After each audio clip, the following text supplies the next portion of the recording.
Morning. How do you follow that? Actually, it's quite interesting. I have a story that's remarkably similar, but different.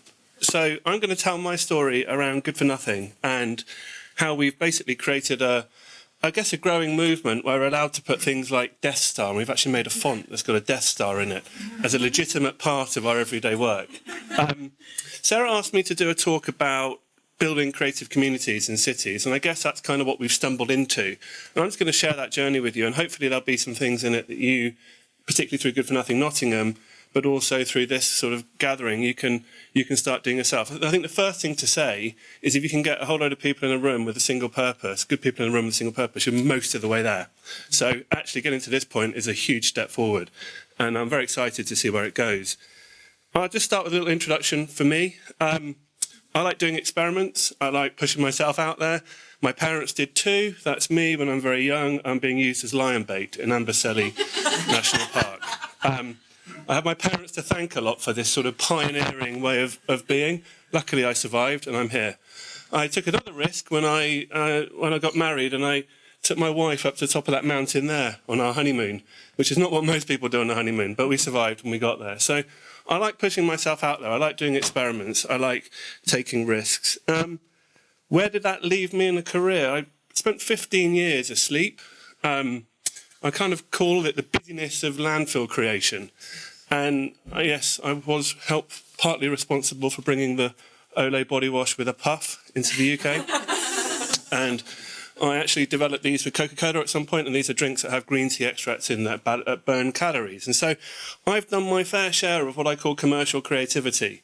And actually, I've recognised a few people in the room here from places like Eon and Capital One. I've worked in that world for a long time. And essentially, about 5 or 6 years ago, we realised that what I was doing was destroying the planet. Not me, but this endless use of resources for consumption and this flogging more and more products that are actually, in a blind test, that product there gets about 90 out of 100. It's pretty good. It doesn't need all that brain power to make it better. But P&G, when I worked there, had more PhDs in it than I think it's like MIT, Yale and Stanford combined. So you've got all this brain power solving problems that are not really big problems, they're little problems, and they make lots of money. So I flipped. About 5 years ago, I had children, like everyone does, and I had that sort of like road to Damascus moment. I need to start doing something more purposeful. And so I now, 100% of my work is focused on bringing groups of people together, what I call creative collaboration around social innovation, solving problems. And that's building brands, but using all those skills, all those dark arts that we learnt about brand building, but applying them to solving problems. So building brands that invite people to participate and not just consume. And Good for Nothing's the one I'm going to talk about today. Good for Nothing's brilliant, but when you introduce something that's based on generosity and nothing, it doesn't necessarily pay the bills. So I'm going to talk about Good for Nothing, what we've learned from that. But we were also, coming off the back of that, built a company called Swarm. And Swarm specialises in bringing groups of people together. And we've been doing things, some of you will know, hands up if you know the Wild Network and Project Wild thing. It's a sort of a movement to reconnect kids with playing outside in nature. We've been really instrumental in helping get that off the ground. We've also been really instrumental in getting a whole load of apps up and running that help the public analyse cancer research with Cancer Research UK. One's called Cell Slider, one's called Genes in Space, and one launched recently called Reverse the Odds. And they all came out of just bringing really diverse groups of people together who wouldn't normally be together and making things in prototyping. I'm going to ask you a question. Actually, can you all just shut your eyes just for a bit? Just sort of take the zone down a bit now. I just want you to think about a time when you were really, really happy. Maybe your happiest. And just think about what you were doing. Think about where you were. Think about how it felt. Just enjoy that. It's quite nice, isn't it?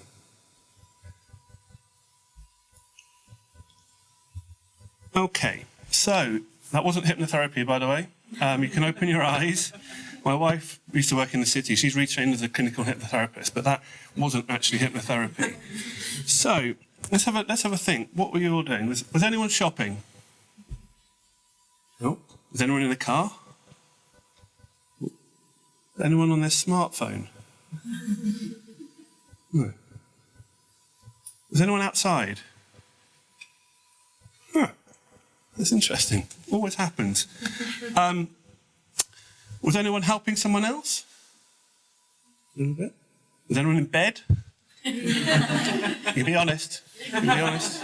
No, no one in bed. We've had people in bed before. What were people doing? Shout out, what were you doing? Singing. Singing? Fantastic. What? Drawing? Walking? Climbing up the hill with the kids. Climbing up the hill with the kids? Was anyone at a festival? Hey, that's good. Was anyone at a rave? Watching the sun come up? That's what you done. No, that was me. Okay, fine. So that's quite interesting. So that's, when we think about the world that we've got, we think about making cities that we want, and think about what makes us happy. Then you think about how a city is designed. It's quite interesting. Parks and green spaces are really important. Being outside is really important. Helping other people is really important. Being generous is really important. So we'll come back to those. Now I'm going to think about cities. Do the same exercise. Shout out words that come into your mind when you think about cities. Busy, cars. Exciting. Dirty. Bustling. Degrading.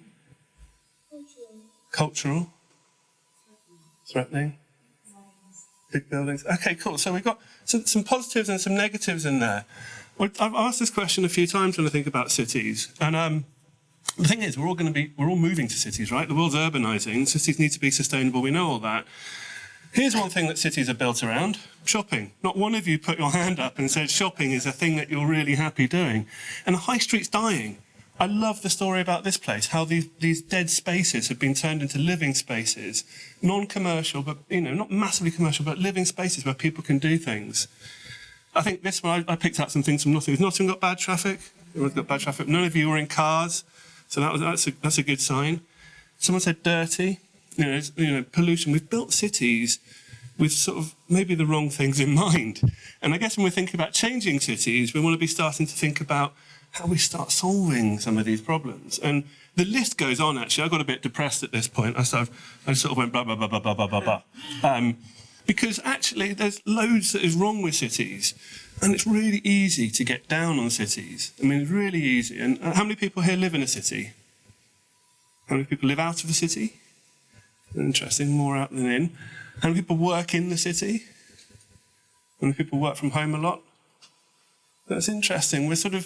Life's changing, right? We're not always having to be in cities, and the cities and the way we work is changing. And one of the things that we've learned that really helps us is when you want to start changing stuff, you've got to cultivate that dissatisfaction. A lot of people talk about go with your heart and go what you love. And that's kind of one way true, but not everyone has that I love this, therefore I can create a job out of it. But we've all got things that we're dissatisfied with. And so it's really powerful to cultivate your dissatisfaction and start working on that and working out what you could do to change that. And this is the thing, right? You start thinking positively. So cities are actually hotbeds. You said it. They're exciting. Some of the most diverse places that we've got. Nottingham has this. There's creative quarters. There's different communities. There's so much opportunity for collaboration if the right spaces are created. There's all that human energy, and we talk a lot about that human energy out there, and loads of opportunity. And I think that's what we're really excited by with Good for Nothing and all of these sorts of ventures, is just how you start tapping into that.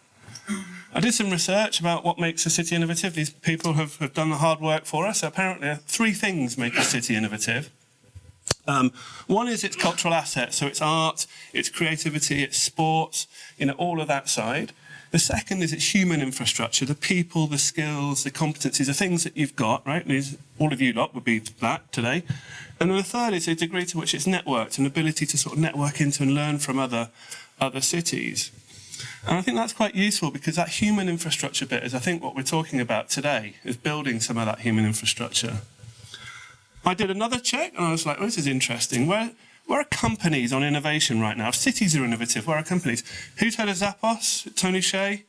Really renowned for being kind of very countercultural in building companies and actually taking all the management and leadership out of it and just letting people do what they want.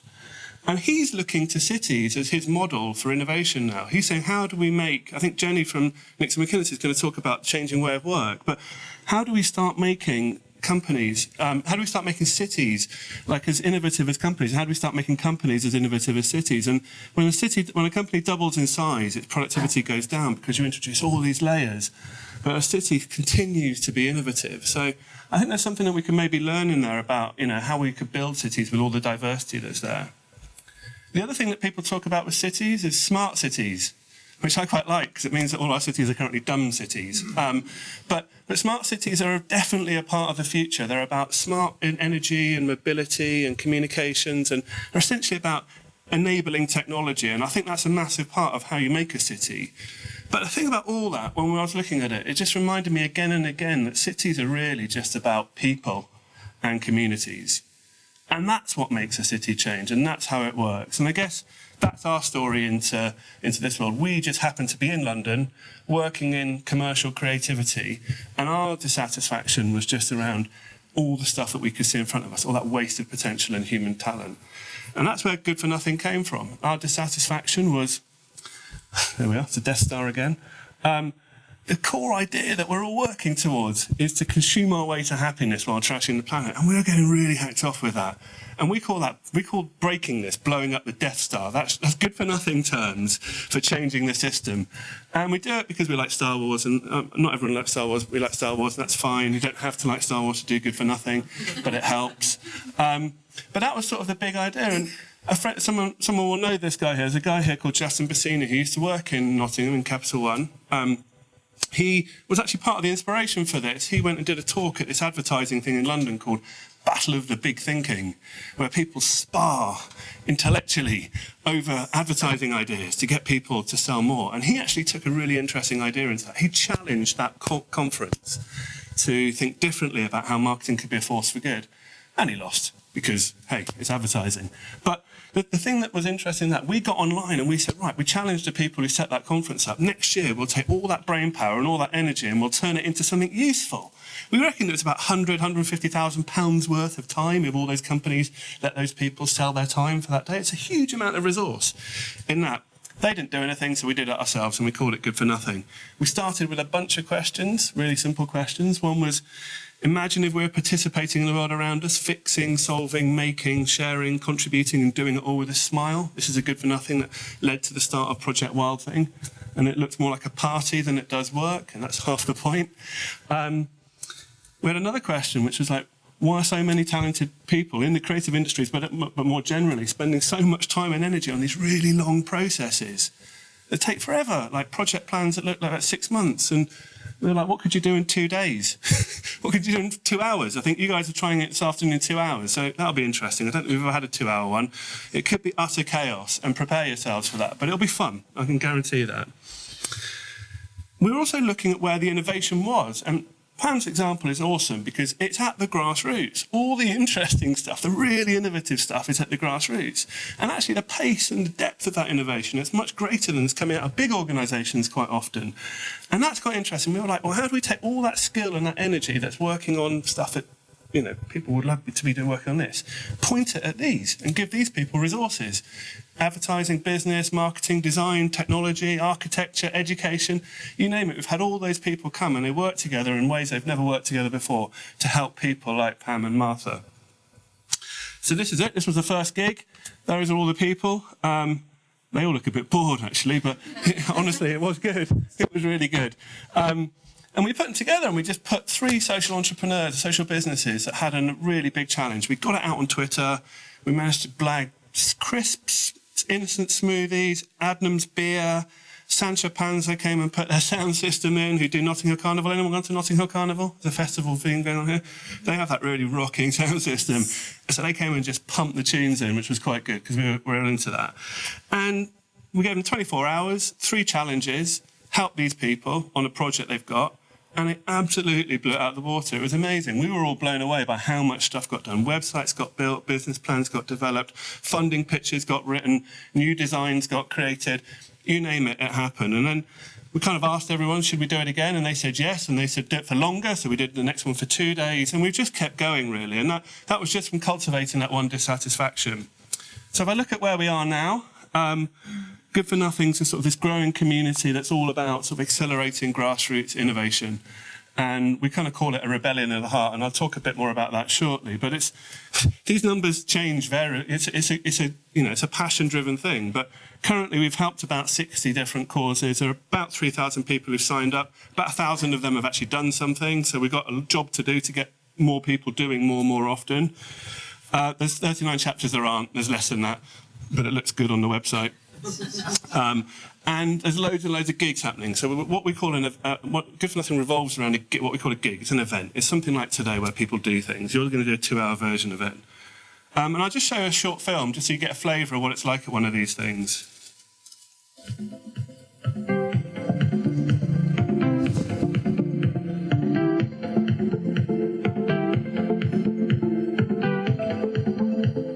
Do it. Walk the walk instead of talk the talk. Experimental, iterative, inquiry-led process. People doing websites, and we've got people doing animation, and we've got people contacting companies, and probably doing for us a whole year's work in a couple of days, really.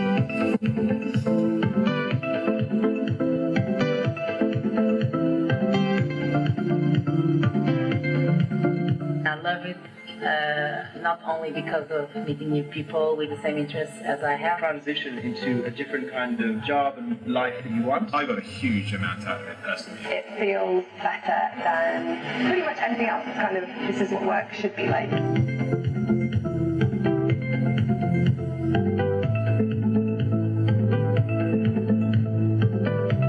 Designers, developers, journalists, creatives, copywriters, people interested in doing good. People kind of finding like minds and really, really good friends.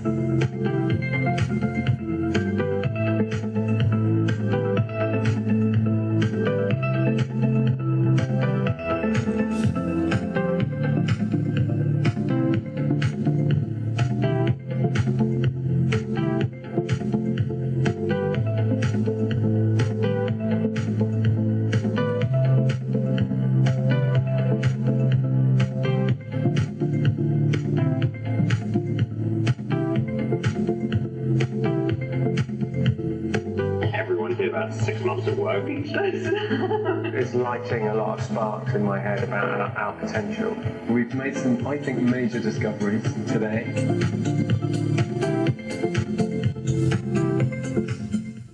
So hopefully you get a bit of a flavour for what it's like. It's like a free party meets work.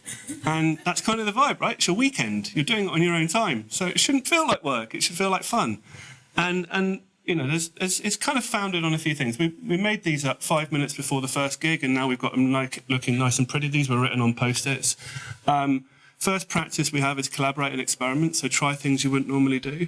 And we've had amazing stories of people working with people who've got other skills. So someone who's normally like a writer working with a web developer, learning how to write copy for an app that was being built. Or we've had an interaction designer sat with an architect who built a 3D model of Bletchley Park and worked out how they could turn that into a visitor attraction thing, because they're trying to turn that whole place into more of a museum. And these are amazing connections that don't happen in everyday life. But yeah, it's super invigorating for people, and you learn loads as a result of it. I think the second one speaks for itself. You know, the aim of these events is to actually produce stuff. It's not just to sit around and talk, because people love talking. And we've created a whole series of tools that I'll show you that help people to move from that. You still need to talk, don't get me wrong, it's not silent. But you know, there's a whole series of ways that we've learned about how to sort of encourage that doing. And the third is obvious, is support the people who are doing really awesome work and give them love, energy, work, skills, whatever you have over the course of the time with them, and then stay with them if you want to keep working with them. We had rules, we called it a game. We said it's 24 hours, you're doing 2 hours in a minute, but it's 24 hours good for nothing. It's got to be good, you can't spend any money. Break, and then the second one obviously is break rules and see how far you can get. And I used to say, see if you can get on telly by the end of the day, and I realised that's probably a bit silly, but anyway, I still say it. The third is be useful, and when you're not, move on. It's your time, so do what you can, be helpful. And then if you've run out of stuff to do, go and sit in the park or go to the pub. It's your time, it's great. And that's really helpful for people because it helps sort of like liberate them. There's no point sitting around if it's not working for you. Fourth is if you can help other teams do. So sometimes there's like a lot of designers or technologists or whatever, and they're in demand, so they spread around. The fifth is it's very flat. We don't have experts come in and go, we think it's this or that. We get the group to decide because, hey, it's their time. And, that's the way it should work. And then the sixth one is it just doesn't need to stop at the point when you stop if people want to stay with it. And those look utterly random, but they actually, now we've learnt about it, have got loads that's come out of like the Hack Day manifestos, agile software development, open space. That's where we got our inspiration from, running workshops with big corporates and knowing all the things that don't work. So that's kind of how we set it up. We ask people what their skills are when they sign up. So one thing, there's been a criticism of Good for Nothing, it's our fault because we love stuff being made, is that people think it's for people who've got craft skills like creativity or design or technology. It's not. It's for absolutely anyone. And that's why we've opened up these badges now. So you could be someone who likes making tea, or you could be someone who's good at writing, or you could be physical, you could be able to create things, an artist. It doesn't mean that you need to be a hacker as such. So people sign up. This is all in a toolkit that's online, but essentially the way it works is you do a briefing, someone tells you their problem, you go to the one that you want to work on. That team does a crazy sort of self-organising forming thing, and about a day later, out pops stuff. And in the middle, there's a really nice big mess, and that's really good for everyone. We learn a lot when that happens. But the end is quite explosive because no one's seen everything that's going on, and so all of this work gets shown, and it's generally really, really productive. We put this manifesto up. This really bombs if we have really young people in the room because we're old. But we thought it should feel different, right? So that bit in the A-Team, remember where the van turns into something? That's what it should feel like for the cause, which sounds a bit crazy. And if you don't get that one, then it should be The Apprentice without the wankers. And now most people can get that one. And there's a few in there that are really old, so don't worry about them. But then the last two are quite fun. It should feel, at the end of it, like you've done that blowing up the Death Star thing. You've learned something, you've done something. So we talk a lot about the Rebel Force, and that's kind of a tongue-in-cheek way of saying what we do. And it should feel like a free party. In fact, it's been completely built on self-organising free party vibes. If you think about how rave culture grew up, which we went to a few when we were younger, it was get on the phone, work out where to go to a service station, pop up. It lasted for a day or two or 5 if you were lucky. Shouldn't really be there for 5. But anyway, it's not good for you. And then it stops, right? And that's what we are, pop-up creative communities. And that vibe has been recognised. This is iMagazine. And it works. And you've heard people on the film talking about it, but it works for both the people who come. It doesn't work for everyone who comes. Some people find it a bit of a challenging environment, but that's sort of, you can't be everything for everyone. And it works for the causes. They get a huge amount out of it, and they get more than anything. Sometimes it's the practical things, but sometimes it's just having a whole bunch of people sort of believe in your idea and give you that boost to do things. I quite like that one. We're not going to trademark that. We don't promise it. It doesn't like come to Good for Nothing, get a speed rush. It's not that. But that's sort of what it feels like to people. So we've got this great thing. It's a format. It's working for people. What do we do with it? We naturally did what most people do. Got to commercialise this thing. We didn't say it like that, but how can we make it sustain itself? So we tried Good for Something. We tried to take the approach into companies. And you know what? By and large, it was really productive. It was a good environment, but something didn't quite feel right. And actually, we realised that it was changing it in certain ways. Whereas what we were doing before was just creating conditions with no expectation on outcome. Now there was an expectation on outcome, and that had to be measured. So we said, do you know what? Actually, our business model runs on generosity. It's the power of nothing that drives this thing. And at the point when we realised that was the point at which we started to grow, because we've realised it's actually a rebellion of the heart. It's a rebellion of our own passions and more people's passions now. And if you love something, you've got to let it go, right? That's what you do when you love something. So we put up a thing on the site. We said, we're Nesta funding and cabinet funding. That was funny. We got funding at that point too, interestingly. It was the only funding we've had, but we had funding to help grow the web platform, build a toolkit, seed it into Brighton, Bristol and Manchester. I think people have said they wanted to do it there. And we have this up on the website now where people can grow, and it's a chapter-based model. And so anyone, anywhere can start a chapter. She holds the handshake agreement for the Nottingham chapter, and it's use it or lose it. Do a few things in a year and keep going, and if it's not working for you, hand it on. So there's no expectation. This isn't a 5-year term you're signing up because it's your own time. But that's basically how it works. We don't have a map as well populated yet as Pam's. I'm feeling a little bit of map envy now. I'm feeling a little bit like we've kind of like got some big space in America to conquer. No, it's been lovely. We've seen it grow across the UK now. It's in about 20 cities across the UK. It's happened in Wellington was the first outside of England. It's about as far away as it can go. That was good because we knew that we weren't central to the process. Because if it can work down there, it can work anywhere. because all we did was 2 Skypes with them, and they did it with the same effect. There's 2 started up in Sydney. They took it into Cambodia, South Africa starting up, Sao Paulo starting up, Montreal's on way. So we've got a whole bunch going, and we're really excited to just see what happens now when we let this thing go. To help it grow, we've packaged a load of the stuff up that we've learned, because these are the tools that are really helpful to people. So this will be useful for you this afternoon.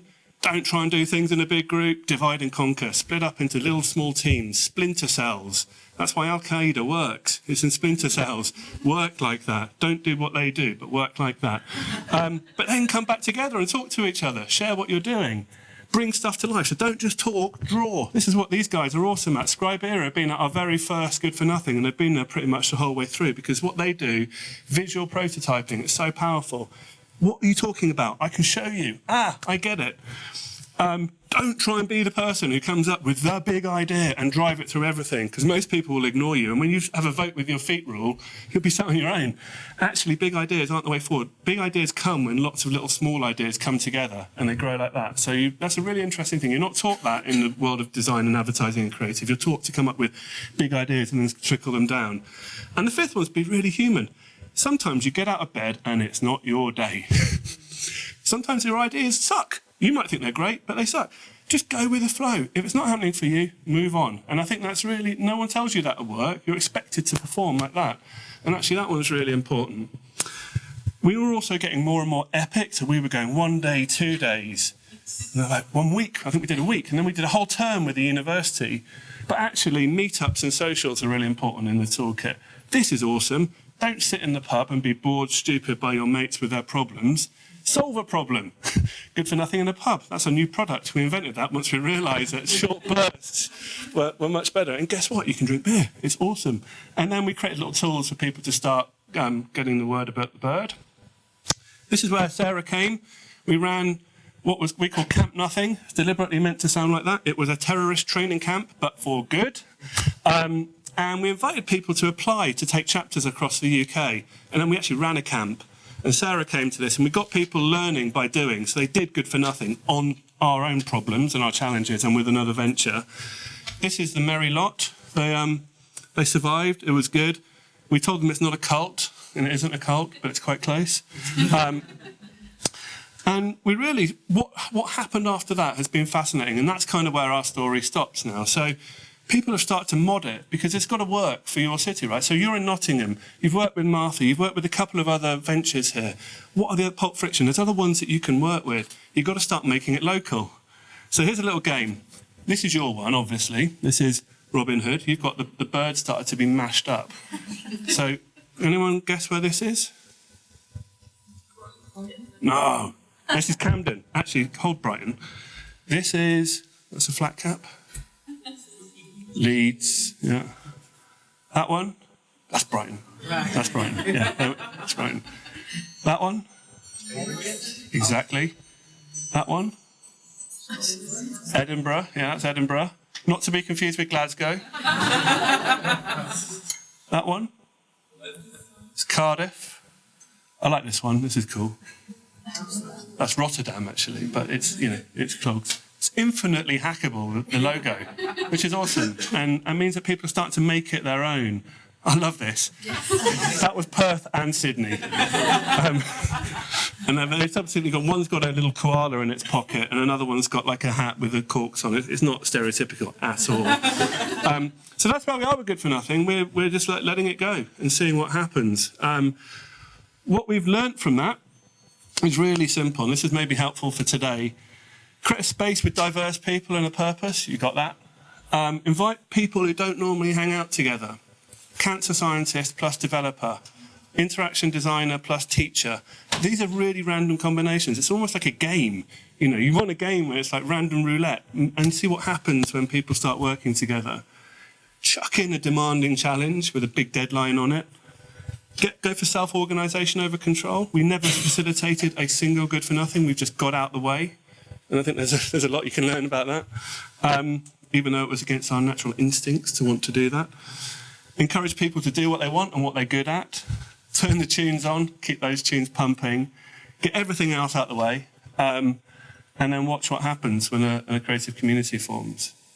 And I thought just to come back to the cities thing, because it was quite when I was going through this, I was just thinking about you and what you're doing today, and there's just some ideas really. And I was thinking about Nottingham, and I was just thinking like, what if I know all that, and you know what you've got here already? What would a generous and happy city look like? You know, you're talking about what you were doing earlier that makes you happy. What would a city that's got wildness in it be like? How could a city be more kind and caring? These aren't questions. You were sort of saying it was harsh and aggressive. It's, you know, how could a city be kind and caring? What would a city of love look like? Now, you don't take that too far. But, you know, what would a city that's based on love, not fear? There's a lot of politics discussion at the moment about love, not fear in politics. But what could a city of love look like? And maybe my favourite for you, and there's a few people who had festivals, so I feel I can legitimately say this, is how could living in your city be as awesome as being at a festival? Thank you.